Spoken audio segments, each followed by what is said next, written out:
Good morning students. आज हम कुछ और इम्पोर्टेंट कंपाउंड की फॉर्मेशन डिस्कस करेंगे, जिसमें सबसे पहले है sp3 हाइब्रिडाइजेशन ऑफ कार्बन और formation of ethane. Ethane molecule CH3 और इसको हम लिखते हैं C2H6। This is ethane. Ethane molecule में ये जो दो कार्बन है, इन दोनों कार्बन की हाइब्रिडाइजेशन है sp3 और इस कार्बन का एक sp3 हाइब्रिडाइज्ड ऑर्बिटल इस कार्बन के एक sp3 हाइब्रिडाइज्ड ऑर्बिटल के साथ ओवरलैप करेगा और क्या बना देगा, कार्बन कार्बन सिग्मा बॉन्ड। ठीक है। अब दोनों कार्बन के पास तीन तीन हाइब्रिडाइज्ड ऑर्बिटल हैं। इन तीनों हाइब्रिडाइज्ड ऑर्बिटल के साथ एक एक हाइड्रोजन ओवरलैप करेगा, हाइड्रोजन का 1s ऑर्बिटल ओवरलैप करेगा और दोनों कार्बन क्या बना देंगे, 3CH बॉन्ड्स।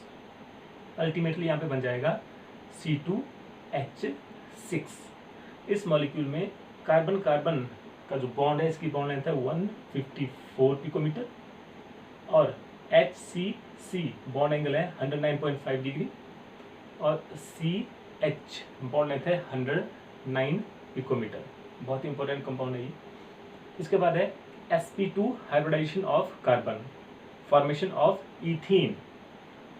ये क्या है, CH2 double bond CH2, this is ethene. अब इस इथीन मॉलिक्यूल में जो दोनों कार्बन हैं, इन दोनों कार्बन की हाइब्रिडाइजेशन है sp2। sp2 हाइब्रिडाइजेशन का मतलब है ट्राइगोनल प्लेनर अरेंजमेंट होती है इनकी।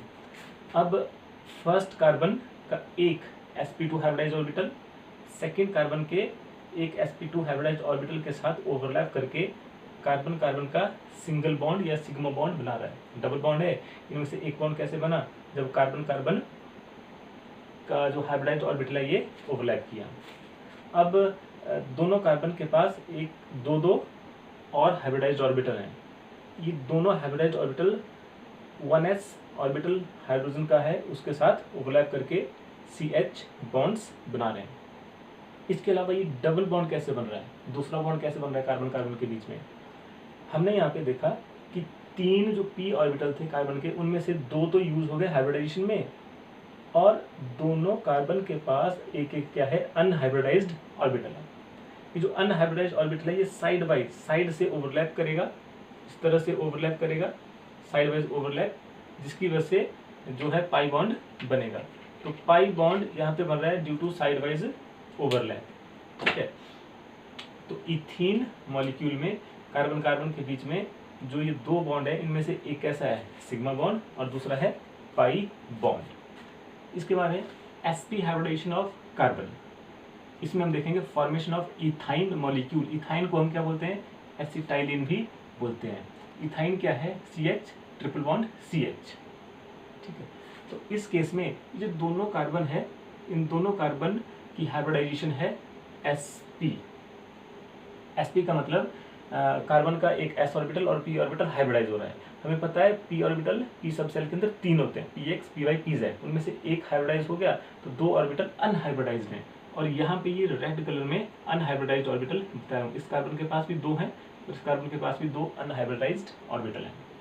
अब बॉन्ड कैसे बनते हैं, कार्बन का एक हाइब्रिडाइज्ड ऑर्बिटल दूसरे कार्बन के हाइब्रिडाइज्ड ऑर्बिटल के साथ ओवरलैप करके ये जो तीन बॉन्ड बन रहे हैं, इनमें से एक सिग्मा बॉन्ड बना देता है। अब ये जो हाइब्रिडाइज्ड ऑर्बिटल है ये हाइड्रोजन के साथ ओवरलैप कर रहा है 1s ऑर्बिटल। ये हाइब्रिडाइज्ड ऑर्बिटल भी 1s ऑर्बिटल ऑफ हाइड्रोजन के साथ ओवरलैप करके इसने CH बॉन्ड बना दिया। अब इन तीन में से एक सिग्मा बॉन्ड बन चुका है, दो क्या है, पाई बॉन्ड। कैसे बन रहे हैं, एक जो अनहाइब्रिडाइज्ड ऑर्बिटल है ये इस कार्बन के अनहाइब्रिडाइज्ड ऑर्बिटल के साथ ओवरलैप कर रहा है और दूसरा अनहाइब्रिडाइज्ड ऑर्बिटल कार्बन के दूसरे अनहाइब्रिडाइज्ड ऑर्बिटल के साथ ओवरलैप कर रहा है। दोनों ऊपर की लोब्स भी और नीचे की लोब्स भी ओवरलैप कर रही है, जिसकी वजह से यहाँ पे बन रहे दो पाई बॉन्ड। ये ओवरलैपिंग इस तरह से ओवरलैपिंग हो रही है, जिसको क्यों बोलते हैं, साइड वाइज ओवरलैप। और साइड वाइज ओवरलैप जब भी होता है तो पाई बॉन्ड बनता है। ठीक है। तो एसिटाइलिन की फॉर्मेशन इस तरह से हो जाएगी। इसमें जो कार्बन कार्बन का जो ट्रिपल बॉन्ड है, इस बॉन्ड की बॉन्ड लेंथ होती है 120 पिकोमीटर। CH बॉन्ड की बॉन्ड लेंथ है 106 पिकोमीटर और HCC बॉन्ड एंगल है 180 डिग्री, क्योंकि हमें पता है sp हाइब्रिडाइजेशन जब भी होती है तो बॉन्ड एंगल कितना होता है 180 डिग्री। इसके बाद नेक्स्ट हम डिस्कस करेंगे types of hybridisation using sp and d orbitals. अभी तक हमने केवल sp ऑर्बिटल की हाइब्रिडाइजेशन डिस्कस की, अब sp के अलावा d ऑर्बिटल भी पार्टिसिपेट कर रहे हैं।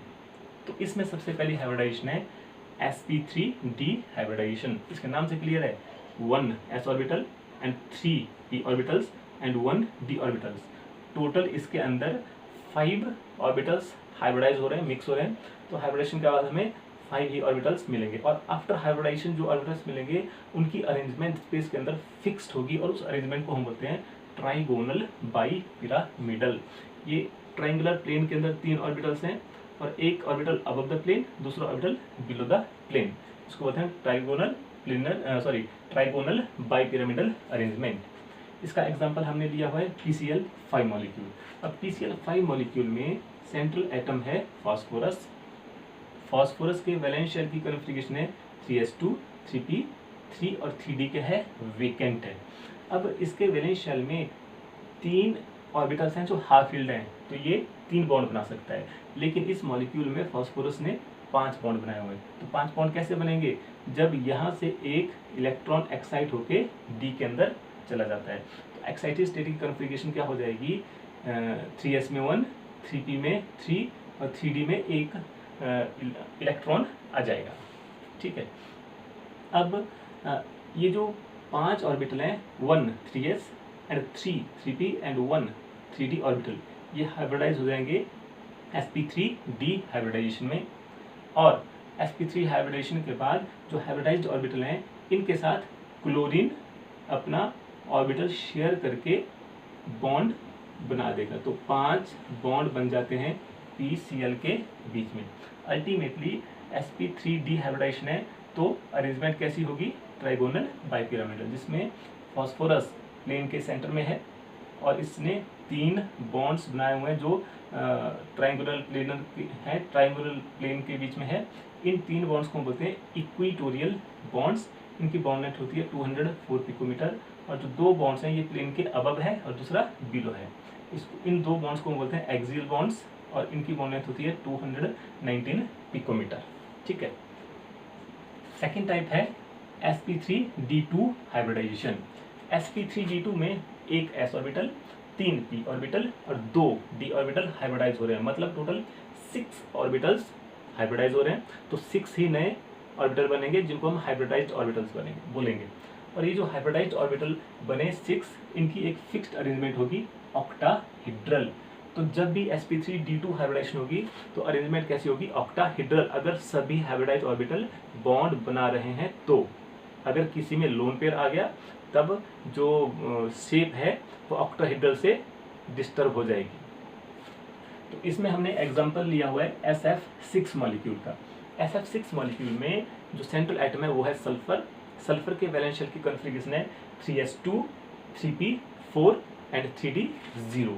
अब सल्फर यहाँ पे 6 बॉन्ड बना रहा है फ्लोरीन के पास, मतलब सल्फर के वैलेंस शेल में 6 कैसे होने चाहिए? हाफ फील्ड ऑर्बिटल होने चाहिए। इसलिए एक इलेक्ट्रॉन 3b का एक्साइट होके 3d में चला गया और एक इलेक्ट्रॉन 3s का एक्साइट करके 3d में चला जाता है। तो टोटल यहाँ पे अब 3s में 1 इलेक्ट्रॉन है, 3p में 3 इलेक्ट्रॉन है और 3d में 2 इलेक्ट्रॉन है। तो ये जो 6 ऑर्बिटल हैं ये आपस में हाइब्रिडाइज हो जाते हैं, मिक्स होते हैं sp3d2 हाइब्रिडाइजेशन में, और इनकी अरेंजमेंट कैसी हो जाती है ऑर्बिटल्स की? ऑक्टाहेड्रल। अब इन 6 ऑर्बिटल के साथ जो है फ्लोरीन अपना एक इलेक्ट्रॉन दे के इनके साथ बॉन्ड बना देता है, और टोटल 6 SF बॉन्ड बन जाएंगे। और SF6 की अरेंजमेंट कैसी हो जाएगी? ऑक्टाहेड्रल। ऑक्टाहेड्रल अरेंजमेंट में सल्फर सेंटर में है और 4 जो बॉन्ड हैं ये स्क्वायर प्लेन के अंदर हैं, और 2 बॉन्ड, एक अबव द प्लेन और एक बिलो द प्लेन। इसमें जितने भी बॉन्ड एंगल्स रहेंगे ये सारे कैसे हैं? 90 डिग्री के हैं। स्क्वायर के अंदर भी 90 डिग्री है, और जो अबव और बिलो द प्लेन है ये भी 90 डिग्री का एंगल बनाते हैं। तो इसको बोलते हैं ऑक्टाहेड्रल अरेंजमेंट। थर्ड टाइप की हाइब्रिडाइजेशन है हमारे पास sp3d3 हाइब्रिडाइजेशन। इसमें एक s ऑर्बिटल, 3 p ऑर्बिटल्स और 3 ही d ऑर्बिटल हाइब्रिडाइज हो रहे हैं। टोटल इसमें 7 ऑर्बिटल्स हाइब्रिडाइज हो रहे हैं। तो 7 ऑर्बिटल जब हाइब्रिडाइज होंगे तो नए जो 7 ऑर्बिटल्स बनेंगे उनकी भी एक फिक्स्ड अरेंजमेंट हो जाएगी स्पेस के अंदर, जिस अरेंजमेंट को हम बोलते हैं पेंटागोनल बाईपिरामिडल। एक पेंटागोन है, प्लेनर है, और 2 बॉन्ड उस पेंटागोन के, एक अबव है एक बिलो है, ठीक है। तो टोटल 7 बॉन्ड्स हैं। इसका एग्जांपल लिया हमने IF7। IF7 के वैलेंस शेल की configuration 5s2 5p 5 and 4d 0। अब इसमें 7 बॉन्ड बन रहे हैं, तो 7 हाफ फिल्ड ऑर्बिटल होने चाहिए। कैसे ये 7 बन रहे हैं हाफ फिल्ड ऑर्बिटल्स? एक इलेक्ट्रॉन एक्साइट करके चला गया 3p से, दूसरा भी 5p से, दूसरा भी 5p से जा रहा है, और तीसरा एक्साइट करके 5s से जा रहा है 4d में। तो टोटल यहाँ पे देखें हम, तो अब हो जाएगा 5s में 1, 5p में 3 और 4d में 3 ऑर्बिटल हाफ फिल्ड हो गए। अब ये टोटल 7 ऑर्बिटल्स मिक्सअप हो जाएंगे, हाइब्रिडाइज हो जाएंगे, और नए जो 7 ऑर्बिटल्स होंगे उनकी अरेंजमेंट कैसी हो जाएगी? Pentagonal bipyramidal. अब इन 7 ऑर्बिटल के साथ 7 ही फ्लोरीन अपना इलेक्ट्रॉन देके इनके साथ ओवरलैपिंग करके 7 IF बॉन्ड्स बना देंगे, और जो IF7 बनेगा इसका स्ट्रक्चर हो जाएगा दिस वन, पेंटागोनल बाईपिरामिडल। एक पेंटागोन है, पंचभुज है, और इस पेंटागोन के अबव एक बॉन्ड है और एक बॉन्ड बिलो द पेंटागोन है। तो this is pentagonal bipyramidal arrangement. इसके बाद लास्ट वन, DsP2 हाइब्रिडाइजेशन।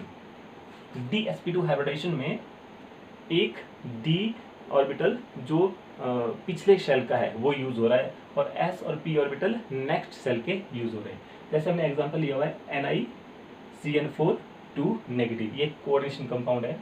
इसमें जो निकल है, निकल की हमें पता है कॉन्फ़िगरेशन, एटॉमिक नंबर है 28, और इसकी कॉन्फ़िगरेशन क्या है? 3D वैलेंस शेल की 3D 8 4s 2 and 4p vacant है। अब इस कंपाउंड में जो निकल की ऑक्सीडेशन स्टेट आती है वो आती है +2। +2 ऑक्सीडेशन स्टेट का मतलब है कि निकल +2 की स्टेट में एग्जिस्ट कर रहा है। निकल पे +2 चार्ज कब आएगा? जब निकल में से 2 इलेक्ट्रॉन निकल जाएंगे। तो 2 इलेक्ट्रॉन कौन से बाहर निकलते हैं? ये 4s वाले, ये इलेक्ट्रॉन बाहर निकल जाते हैं। तो निकल +2 की कॉन्फ़िगरेशन अब क्या हो जाएगी? 3D 8 4s में 0, क्योंकि दोनों इलेक्ट्रॉन बाहर निकल गए, और 4p पे 0। अब क्या होगा? जैसे ही जो ये साइनाइड हैं, 4 साइनाइड लिगेंड्स हम इनको बोलते हैं, ये जब बॉन्ड बनाने के लिए आएंगे निकल के पास, तो निकल के जो 3D के जो 2 ऑर्बिटल में एक इलेक्ट्रॉन है, ये इलेक्ट्रॉन पेयर अप हो जाएंगे। जब साइनाइड आएगा बॉन्ड बनाने के लिए तो ये इलेक्ट्रॉन पेयर अप हो जाएगा। तो अल्टीमेटली 3D के जो 4 ऑर्बिटल्स हैं उनमें 2-2 इलेक्ट्रॉन आ जाएंगे, और एक ऑर्बिटल वेकेंट हो जाएगा। तो 3D का वेकेंट ऑर्बिटल, 4s का एक वेकेंट ऑर्बिटल, और 4p के 2 वेकेंट ऑर्बिटल, टोटल ये 4 ऑर्बिटल मिक्सअप हो जाएंगे, हाइब्रिडाइज हो जाएंगे DsP2 हाइब्रिडाइजेशन में। और जब DsP2 हाइब्रिडाइजेशन होती है तो अरेंजमेंट हो जाती है इन ऑर्बिटल्स की स्क्वायर प्लेनर। इसीलिए जब साइनाइड क्या करेगा, अब साइनाइड नेगेटिव है तो ये 2 इलेक्ट्रॉन देगा बॉन्ड बनाने के लिए, और अल्टीमेटली निकल और साइनाइड के बीच में कोऑर्डिनेट बॉन्ड बन जाएगा। तो ये कंपाउंड रहेगा, इसकी जो शेप आ जाएगी दैट इज स्क्वायर प्लेनर। यहाँ से एक चीज़ क्लियर है, हमने बोला था कि हाइब्रिडाइजेशन जब भी होगी तो ये जरूरी नहीं है कि हाफ फील्ड ऑर्बिटल ही हाइब्रिडाइज होंगे। एम्प्टी ऑर्बिटल जो खाली हैं वो भी हाइब्रिडाइज हो सकते हैं, या फिर फील्ड ऑर्बिटल भी हाइब्रिडाइज हो सकते हैं। तो यहाँ पे एम्प्टी ऑर्बिटल, खाली ऑर्बिटल हाइब्रिडाइज हो रहे हैं। दूसरी इंपॉर्टेंट बात यह है कि जब भी हम हाइब्रिडाइजेशन निकालते हैं, जैसे हमने बोला sp3 हाइब्रिडाइजेशन होगी तो टेट्राहेड्रल स्ट्रक्चर होगा। ये तब पॉसिबल है जब सारे हाइब्रिडाइज्ड ऑर्बिटल सिग्मा बॉन्ड बनाएंगे। कहीं किसी हाइब्रिडाइज्ड ऑर्बिटल में लोन पेयर आ गया तो फिर क्या होगा, जो स्ट्रक्चर है वो डिस्टर्ब हो जाएगा। जैसे अमोनिया में एक लोन पेयर आ गया तो टेट्राहेड्रल से स्ट्रक्चर क्या रह गया, पिरामिडल। ठीक है, H2O में भी, वाटर में भी sp3 हाइब्रिडाइजेशन है, लेकिन वहाँ पे 2 लोन पेयर आ गए तो टेट्राहेड्रल से स्ट्रक्चर कैसा चेंज हो गया, वी शेप या एंगुलर स्ट्रक्चर। वही हम इन हाइब्रिडाइजेशन में भी बोल रहे हैं। अगर sp3d हाइब्रिडाइजेशन है, जो 5 हाइब्रिडाइज्ड ऑर्बिटल है वो पांचों क्या कर रहे हैं, सिग्मा बॉन्ड बना रहे हैं, तो स्ट्रक्चर कैसा रहेगा, ट्राइगोनल बाईपिरामिडल। sp3d2 हाइब्रिडेशन है और 6 के 6 हाइब्रिडाइज ऑर्बिटल सिग्मा बॉन्ड बना रहे हैं तो स्ट्रक्चर कैसा होगा, ऑक्टाहेड्रल। लेकिन कहीं एक ऑर्बिटल, किसी भी एक ऑर्बिटल में, हाइब्रिडाइज ऑर्बिटल में अगर लोन पेयर आ गया तो स्ट्रक्चर डिस्टर्ब हो जाएगा। ठीक है, अगेन बहुत इंपॉर्टेंट है ये, अच्छे से इसको अंडरस्टैंड करना है। ठीक है, थैंक यू।